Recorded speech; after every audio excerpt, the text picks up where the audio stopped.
ఢిల్లీ వెళ్లారు సీఎం రేవంత్ రెడ్డి. అలాగే కాంగ్రెస్ సిఈసి సమావేశానికి హాజరు కానున్నారు రేవంత్ రెడ్డి. నిన్ననే ఢిల్లీ వెళ్లారు deputy CM Bhatti Vikramarka. Already pending లో ఉన్నాయి 4 పార్లమెంట్ స్థానాలపై చర్చ ఈ రోజు జరిగే అవకాశం ఉంది. అలాగే అభ్యర్థులను కూడా ఖరారు చేసే అవకాశం ఉంది.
తెలంగాణ సీఎం రేవంత్ రెడ్డి ఢిల్లీ వెళ్లారు. అలాగే కాంగ్రెస్ సిఈసి సమావేశానికి హాజరు కానున్నారు రేవంత్ రెడ్డి. నిన్ననే ఢిల్లీ చేరుకున్నారు deputy CM Bhatti Vikramarka. Pending లో ఉన్న 4 పార్లమెంటు స్థానాలపై చర్చ జరగనున్నట్లు తెలుస్తోంది. ఈ రోజు అభ్యర్థులను ఖరారు చేసే అవకాశం కూడా ఉంది. అయితే ఇదే అంశానికి సంబంధించిన మరిన్ని అప్డేట్స్ మా కరెస్పాండెంట్ శ్రీకాంత్ ఫోన్ లైన్ లో అందిస్తారు. Srikanth, good morning Sravanthi.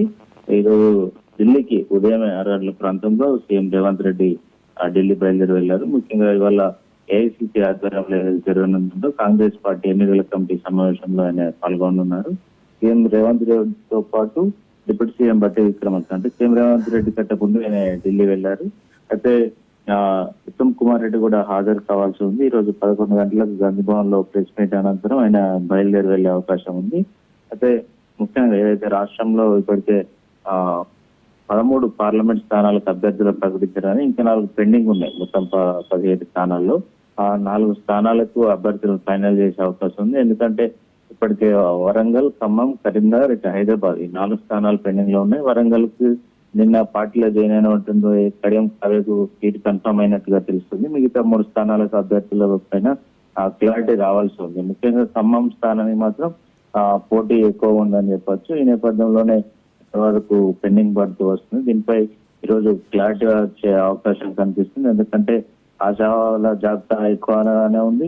అదేవిధంగా పార్టీ నుంచి కూడా దీనిపై ఎక్కువగా ఫోకస్ కూడా చేసింది. ఎందుకంటే కాంగ్రెస్ పార్టీ ఖచ్చితంగా రాష్ట్రంలో మెజార్టీ సీట్లు 14 కంటే ఎక్కువనే గెలవాలని చెప్పి టార్గెట్ గా పెట్టుకొని ముందుకెళ్తుంది. ఈ నేపథ్యంలోనే అభ్యర్థులను, బలమైన అభ్యర్థులను బరిలో దించేందుకు కసరత్తులు చేసింది. అందులో భాగంగానే కింది స్థాయిలో ఏదైతే సర్వే రిపోర్ట్ ఉందో దాని ఆధారంగా అభ్యర్థులను ఎంపిక చేస్తూ వస్తుంది. అయితే ఈ 4 స్థానాలకు ఈ రోజు అభ్యర్థులు మాత్రం ఫైనల్ చేసే అవకాశం కనిపిస్తుంది. ఎవరైతే బలమైన అభ్యర్థులు ఉన్నారో వారికి సీట్ కన్ఫర్మ్ చేసే అవకాశం కనిపిస్తుంది. ఈ రోజు సాయంత్రం అభ్యర్థుల ప్రకటన ఉండే ఛాన్స్ కనిపిస్తుంది. Right, thank you Srikanth.